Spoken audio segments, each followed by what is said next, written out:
Dang, it's a lot of trash.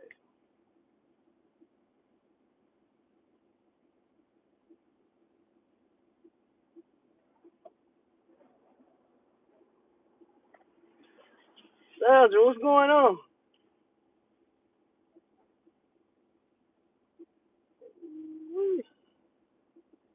Michael, what's going on? Man, what's up, Chris?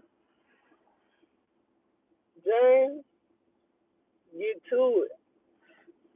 Man, like Mo Black. What's up? What's up? Yeah, man, I decided I was trying to do this live earlier today, but man, appreciate it. Pablo. Yeah, I was gonna try to do this live earlier today, but I didn't have no good reception when I made it down to Texas from Oklahoma. But so I was on the phone with my cousin. We were just talking about doing some business stuff together, and he was like mad about something. And he told me what it was. Broker tried to get over on it. So basically, he had a load book for one of his drivers. Driver went to pick the load up. He was told that I don't remember how heavy he said it was, like 7,000 pounds or whatever it's supposed to be. And it was only supposed to take up 10 foot of deck space on a 40 foot trailer. Big B, what's up? What's happening? Yeah, man. So he said, his driver got wherever it was to go pick up the load. He had dead like 100 some miles. And when he got there, it was a full load, and it was 16,000 pounds. So he said he talked to the broker and told him, "Hey, this is not what we agreed on. You told me something totally different." Well, he said, him and the broker ended up getting into it, getting in an argument over it, and the broker basically has told him like, "Hey, I paid for the truck. You didn't tell me you was gonna try to put something else on the truck with it or whatever." Oklahoma, I was in Stillwater. I had to drop a hazmat load off in Stillwater and end up deadheading back because I didn't see anything coming out of there. I seen loads there yesterday, but all the loads, I probably seen about 10 loads. All of them was good for me, but they they ended up, all the loads ended up getting picked up. They sat on the board all day too. So what I should have did was call and just let them know like, "Hey, look, you can't get nobody to move this load. Just give me a call back." And that's how I normally do. So that's how I hardly ever miss loads. But I didn't this time. I have no idea why I didn't. Just too much going on. Wasn't thinking. Just trying to be cautious hauling that hazmat because the cops is like they see hazmat and they want to target you. So I was just trying to handle my business. But anyway, yeah. So he said him and the broker ended up getting into it, and basically the end result was he ended up coming off the load. Well, he said he tried to work with the guy at first, and the guy just basically refusing to work with him and was trying to get him to run this load for like super super cheap. And because he was gonna use it as a partial. Well, he told the broker, "Well, if you want, me to run this as a full load instead of LTL, then you're gonna have to pay me a whole lot more money." So he told the guy he's gonna have to give him like $1,700 more, and the guy flipped out. Which, even with that, he still probably would have been barely at $2 a mile mark, if that. And the guy want to flip out as if he's not making money hand over fist on this particular load. That's why I told y'all these brokers are crooks, man. They are crooks. That's why I tell y'all don't settle for anything, because the more you settle, the lower and lower they want to give you to run. Or I say cheaper. The cheaper they want to get you to run this load for, and they making thousands of dollars while you making hundreds of dollars. So, man, don't let them use you. But anyway, my cousin told me that basically the broker was bragging about them making money and the drivers not. So he said that the broker was trying to convince him to run a load and was saying that he's glad the market is messed up right now and fuel prices is down and the brokers can make more money, put more money in their pocket now. He said those are the exact words the broker used when he was talking to him. Well, I'm glad the market is messed up right now. Maybe us brokers can put more money in our pockets and versus you drivers. But if it wasn't for the drivers, the brokers wouldn't make money. You can't make money if the load don't move.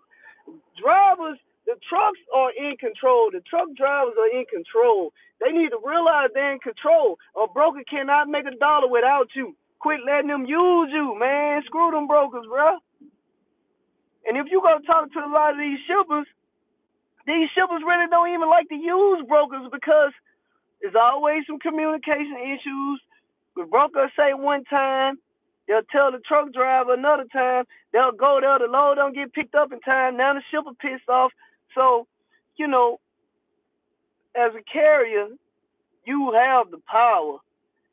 You crazy if you don't think you have the power. If you think the brokers got the power, they really don't. Brokers have power because carriers allow them to have the problem. If carriers go in direct to the shipper with the proper documentation, the proper everything, say, look, this is what I want to do. How can I be of service of you? Can you give me a chance? And you deal with them direct. You get it's no middleman. You ain't getting chopped down freight at that point. You getting it straight from the shipper. So turn the GPS off. Hold on. Turn the GPS off.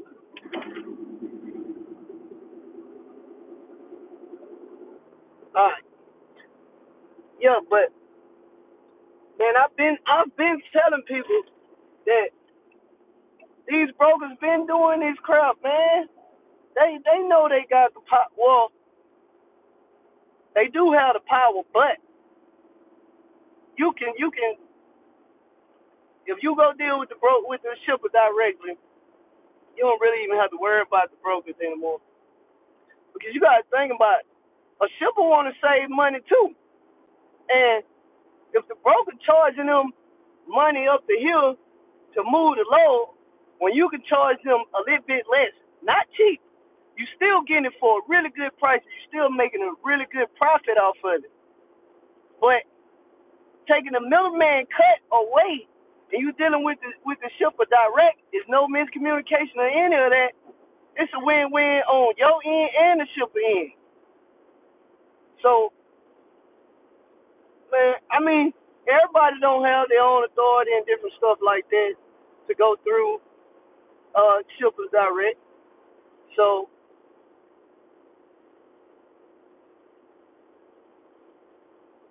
I'm reach out. I'm almost at my yard where I park my trucks at. So I'm probably I don't know maybe 10 minutes from them. So I'm definitely gonna reach it next. But yeah,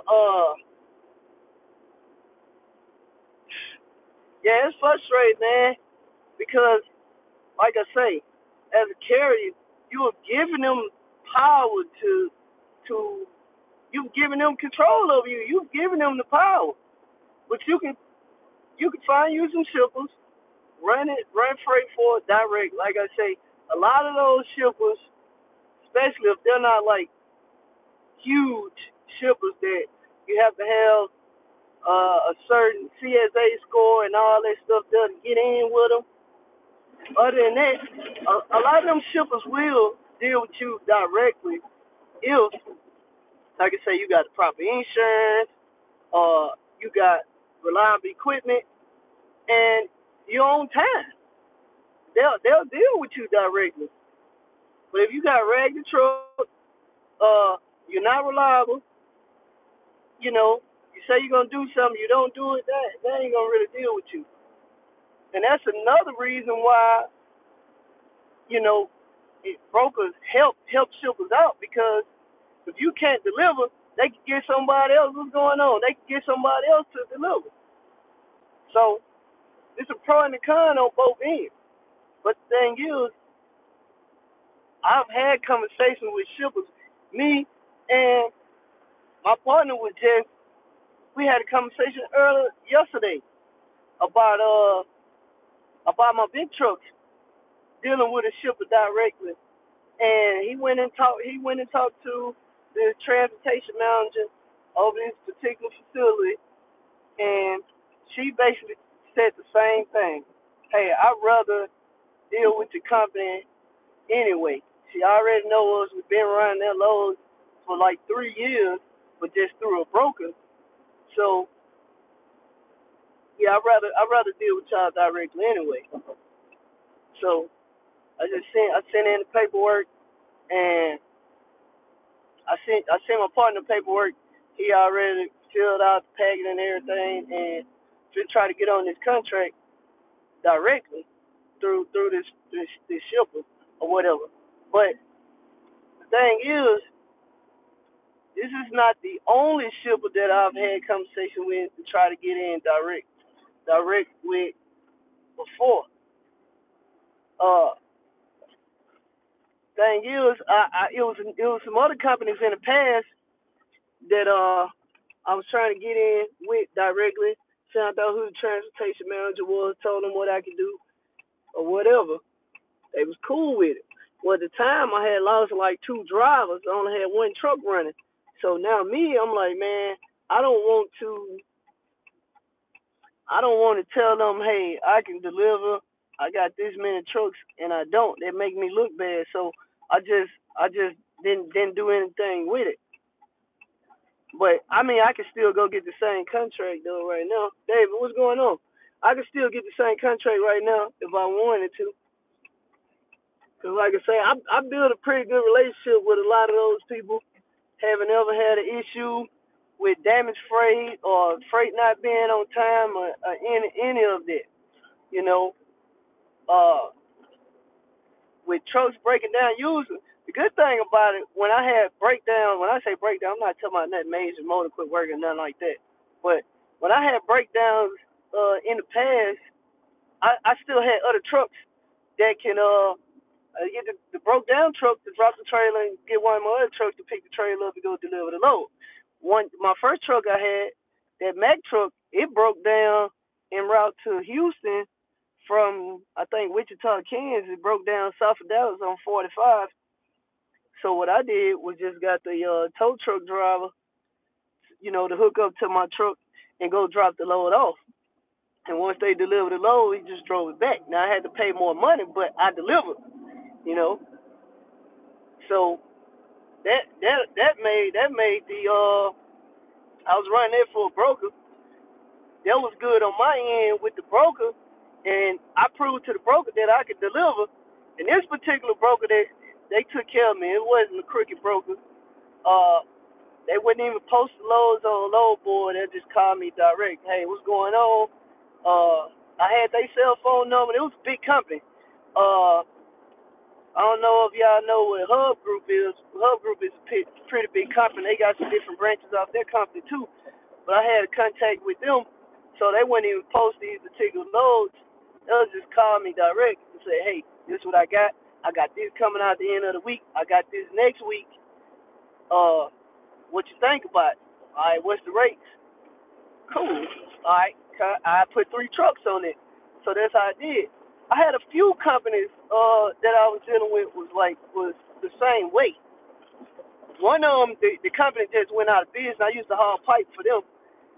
They went out of business, but I haven't ever had an issue with getting paid from them or anything like that. They was a small company. The only thing I didn't like, you had to be there at a certain time to get loaded. It was like usually in the morning time because it was a small company.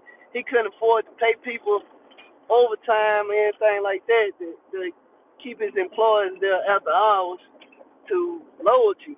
So I had to load early in the morning time, which is no big deal, but still, I just knew that I couldn't mess around.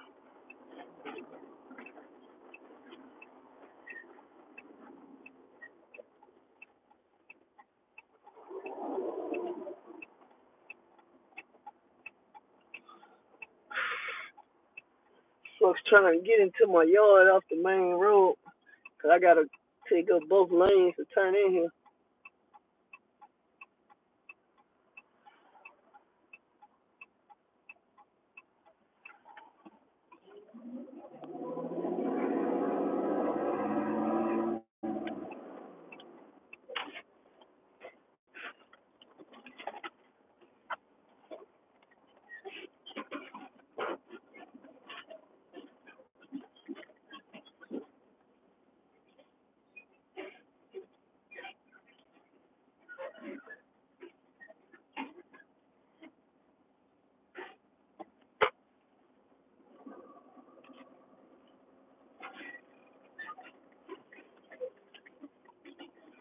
It's freaking muddy as crap up here too.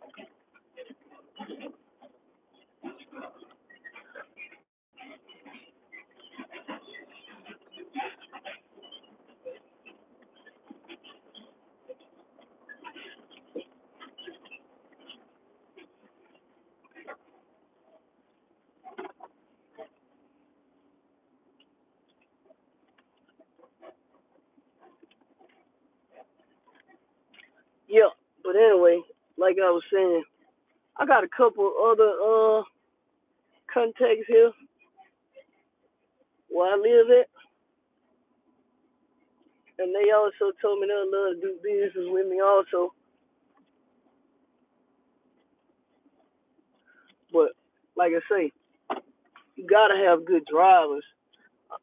Don't ever commit to something you don't have good drivers. That's gonna screw things up for you. 'Cause your word is everything.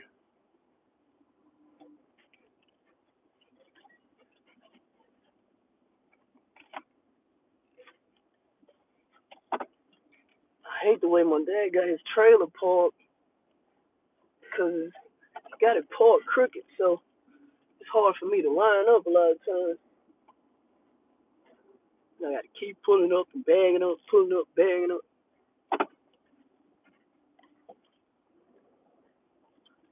I'm pretty straight on this side. Just gonna be close.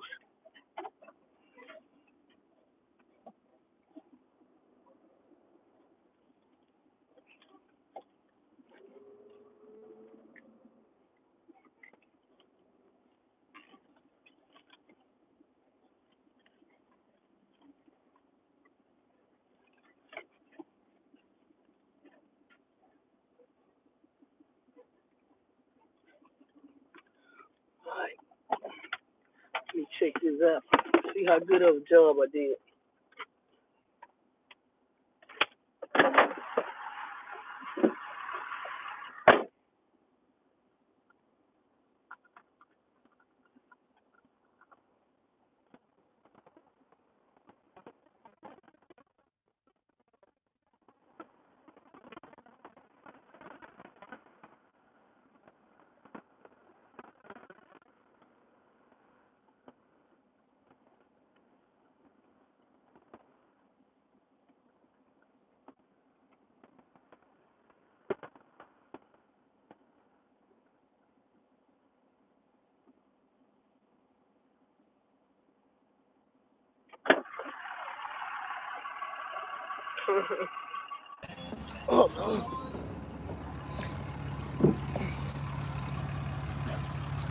When Sandra, my dad used to have a barbecue restaurant, and he had this trailer, and he used to do mobile cooking with it, whatever you want to call it. All right, this truck here is officially sold, so now I'm down to 2 trucks. I actually did this, bagged into it with my other truck. It was parked up against that fence, and I was trying to miss these potholes here and dodge this truck at the same time, and the back of my trailer ended up catching this, so I had to replace all this, which it wasn't no big deal. But this truck is officially sold.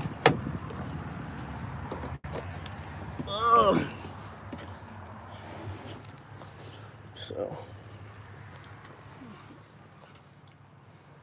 it's only got like 400 and I think like it's 400 some thousand miles. It don't even have 500,000 miles on it.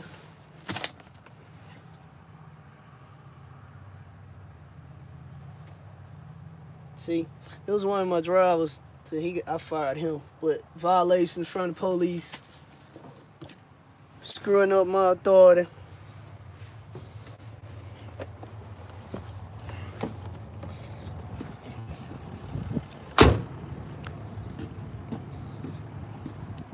One of my other drivers did this. He jackknifed the truck, and this part hit the trailer, ripped it off, so I had to replace this. But as far as the truck and the truck running, I haven't been everywhere in this truck. When it's on a 10-speed though, I like 13-speed trucks. Right, I'm gonna have to get back with y'all in a minute. I need to drop this trailer, or I can leave it on. It don't matter.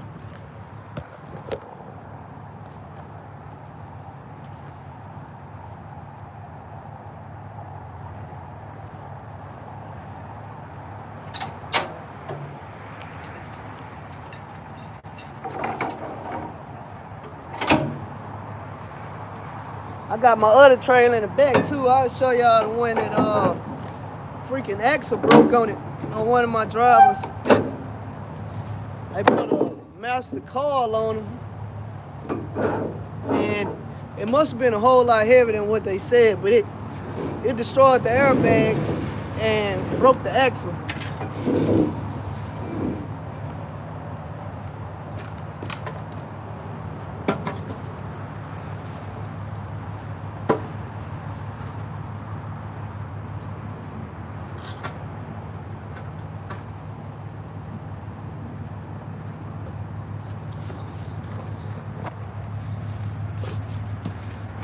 Find somewhere to sit this phone at. I don't know if this will work, but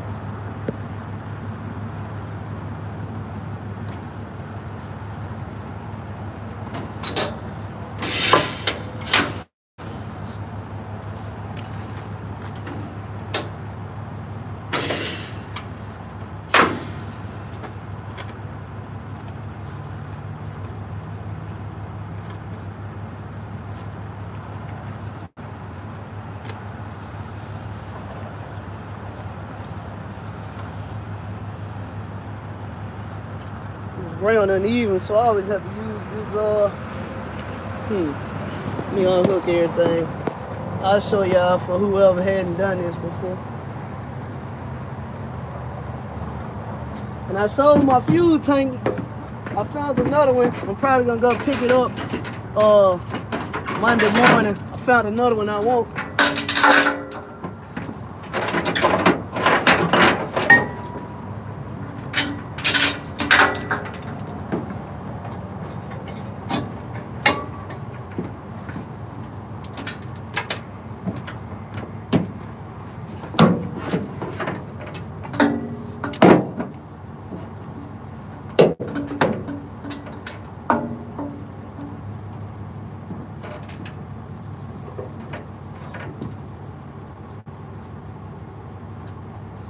My freaking whatever you call this thing, I can't remember what it's called, but it's broke, so instead of being 2 speeds, it's only 1 speed now. It's armed to this landing gear.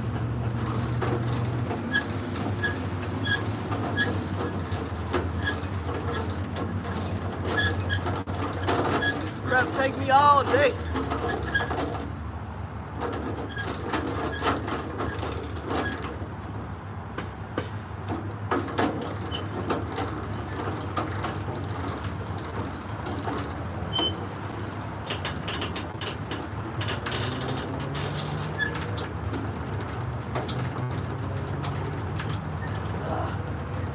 Wish I had one of those electric jacks.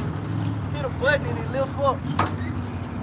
On the bad thing about buying stuff like that, if you quit working, you screwed.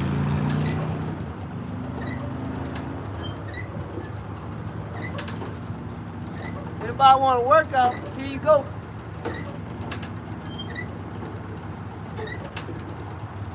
It's almost off.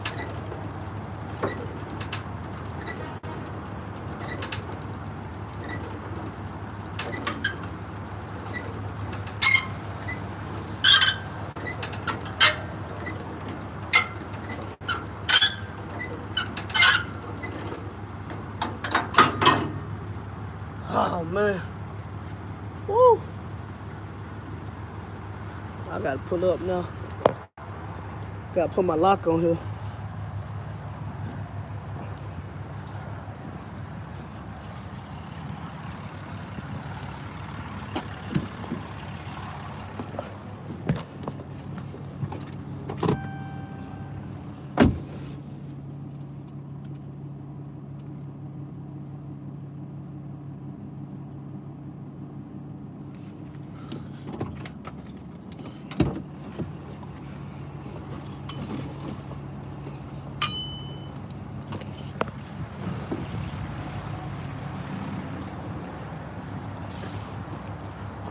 A lot.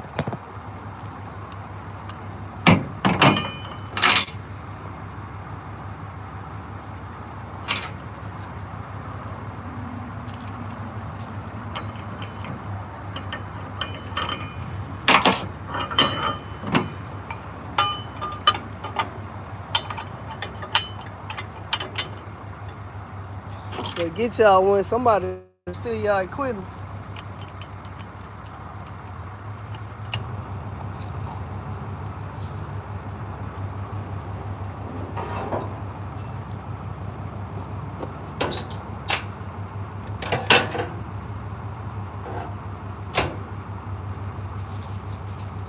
Got a video I got to edit tonight. Hopefully, if my baby let me. Tell her but don't want to let me go. Hold on, I need to go off dude on my log. Alright, I'm back. Yeah, I was in Texas, Andrew. D-Mac, what's up? I think I did everything. I let my tailgate up. Oh, got my lock on. Put everything back up. Throw that back there.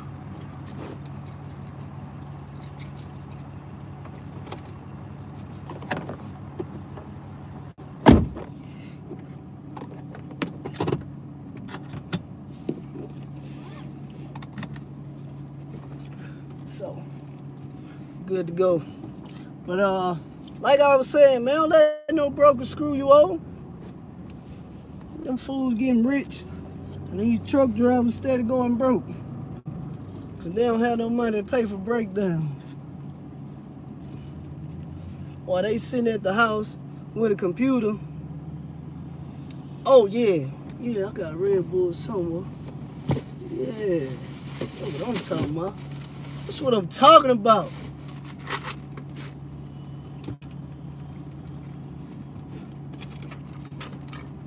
I'm always at the Loves.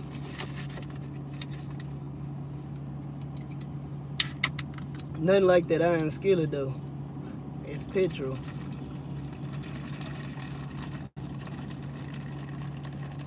I'm a little bit tired. I hope my baby let me get some sleep. Hopefully she'll go to sleep. She got the flu right now.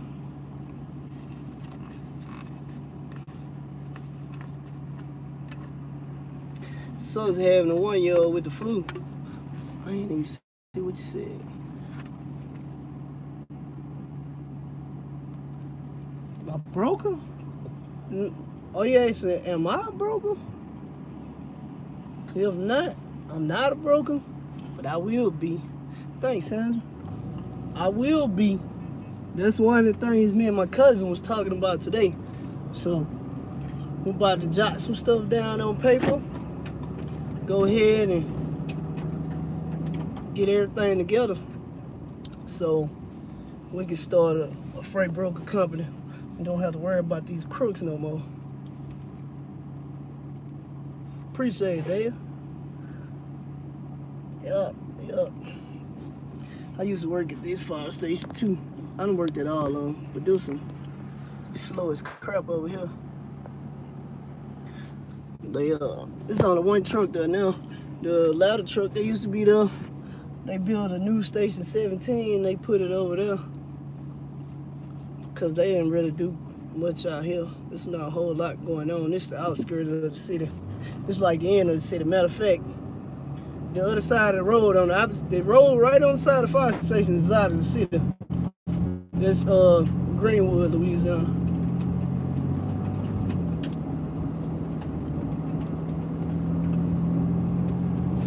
But hope everybody had a great day today. And I know.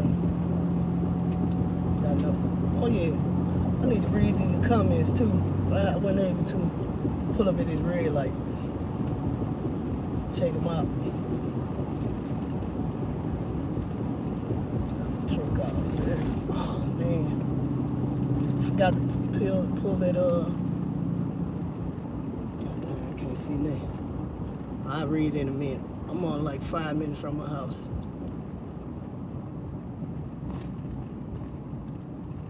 I forgot to peel this I got this placard mount on the front of my truck, and it's one of the ones that you can flip to the different placards you need at the time. It's got the number. While I was riding, one of the freaking numbers flipped up. I mean, it's latches where you can latch the placard to keep them from flipping, but the numbers don't have anything. And pulled up at the truck stop in Paris, Texas, and I seen the freaking numbers flip up. I guess that's why the police was staring me down as I was passing by. I guess he was trying to see if I had a load on the truck, but I didn't. Too late, but I already dropped off. I had to drop off at Oklahoma State University. I guess they building another dorm building or something. I wish I would have had footage of me getting in and out of that. It was like really tight. Really tight. And the street I came on was like a one-way street, kind of like an alley. And I had to back out the way I came in because it wasn't nowhere to turn around. So, and as I'm backing out, it was like a light pole there. So I had to make sure I didn't back into that light pole also. So, you know, your boy got some skills. I do this now.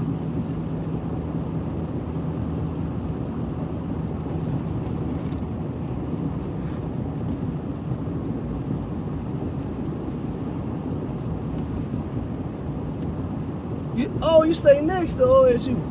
Hold on.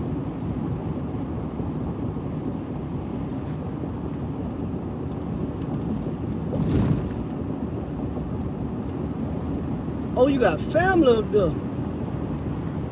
Man, Oklahoma is pretty. That's a pretty place.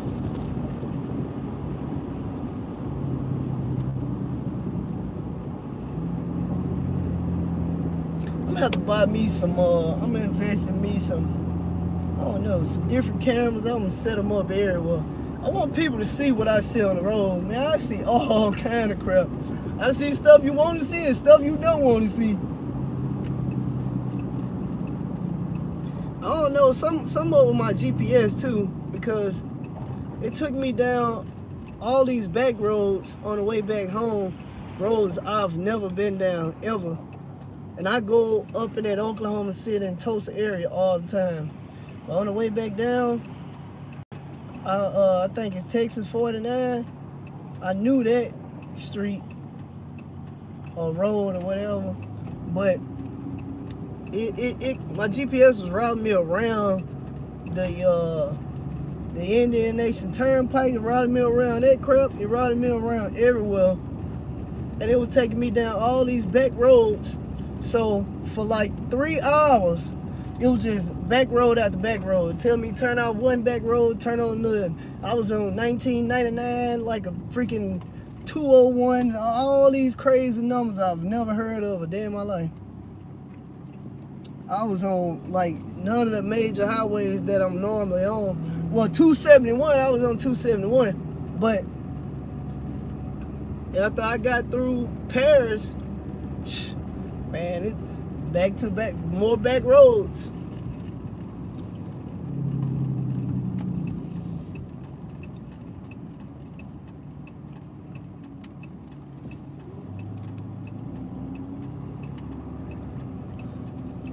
Got my neighbors, police. I used to work for Cato. I worked for the sheriff's office for 3 years. Hated it. The money was just so good. That's why I couldn't leave. I finally left. Every day I come to work, I say, man, I'm quit. My coworkers used to laugh at me.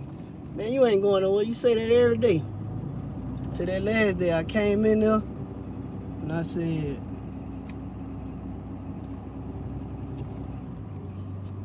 see all my white neighbors out here with the kids playing football? I don't see none of my black neighbors doing that.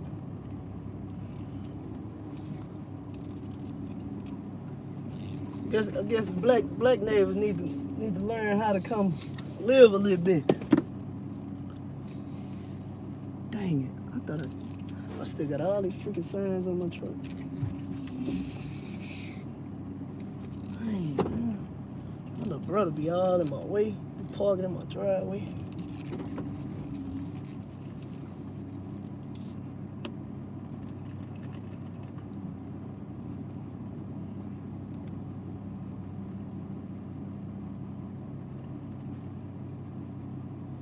Go ahead and watch this movie.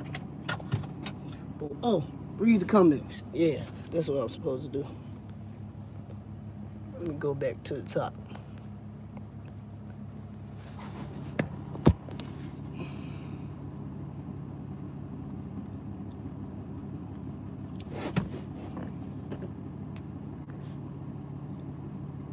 Eric, what's going on?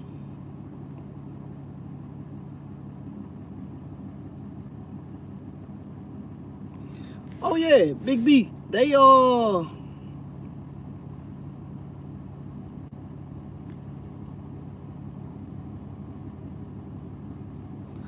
Miranda, you in there, huh? One of my homeboys started Monday. Oh yeah, Sandra, they screwing up the game. Big time. Andre, what's going on?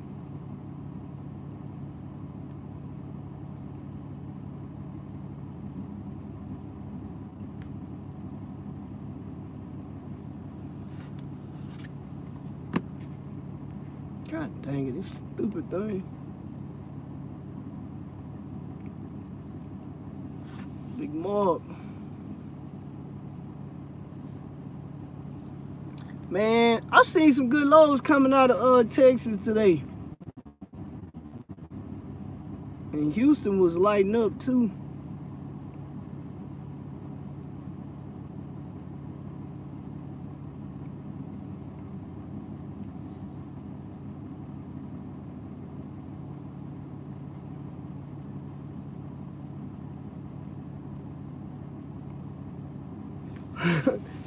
Hey man, they got some different energy drinks out there, Big B. This probably not as bad as the Red Bull, but I just like the Red Bull.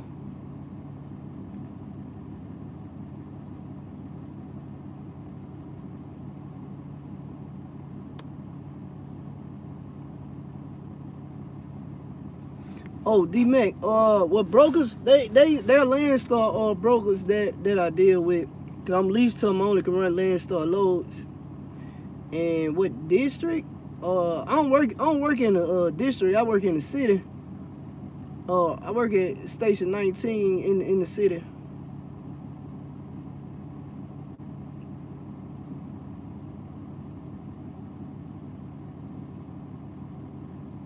Jason, like, what kind of truck you talking about? Like a big rig or what?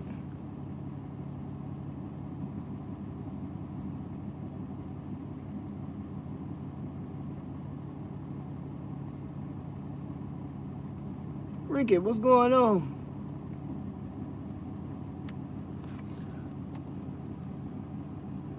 Mark, oh yeah, you can get some loads out of Houston. You said you just applied today?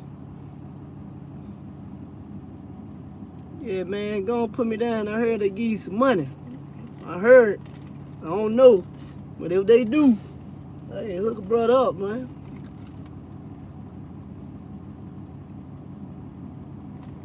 What parish you work in? If you work in Paris and you in Louisiana, you know, we behind time. In Negatives. Oh yeah? One of my homeboys that work with me tonight, Mark Miles, he got a TV show.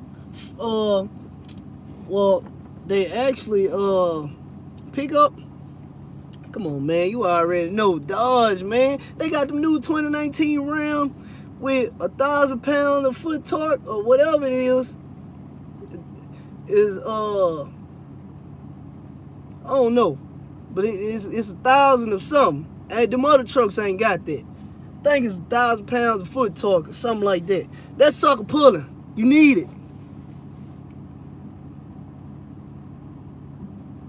Have I been busy this week? No. It's been slow.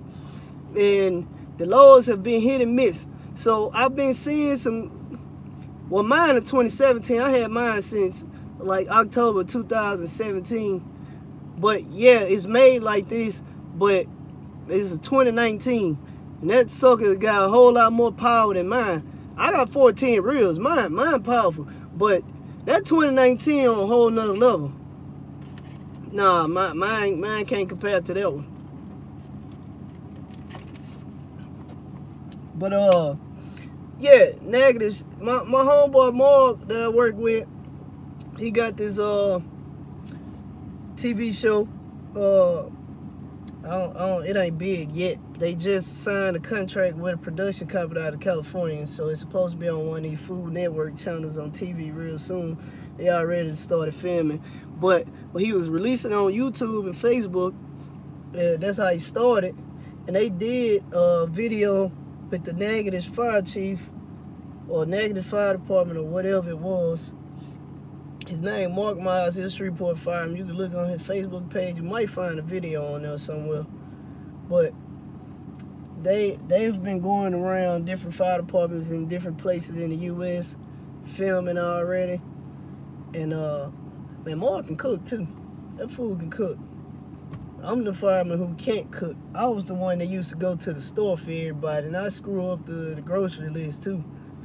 And I screw up everything, but it's all good. I don't have to do none of that no more. I hadn't had to go to the store in like 10 years or 11 years.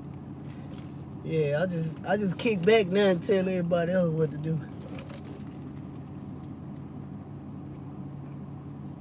Chief Win. Yep, that's it. Chief Win.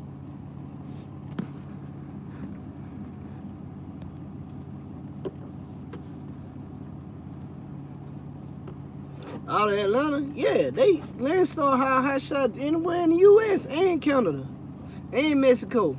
U.S., Canada, and Mexico. So if you in North America, you can lease on to Landstar. But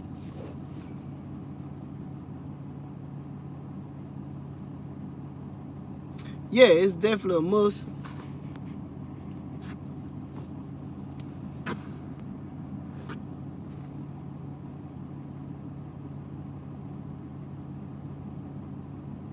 Damn, 400 horsepower, 1,000 pounds of torque. Whew.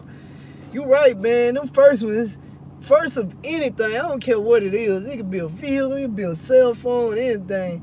That first batch, man, you just never know what you're getting. You gotta let other people deal with them problems, and then you get the second batch.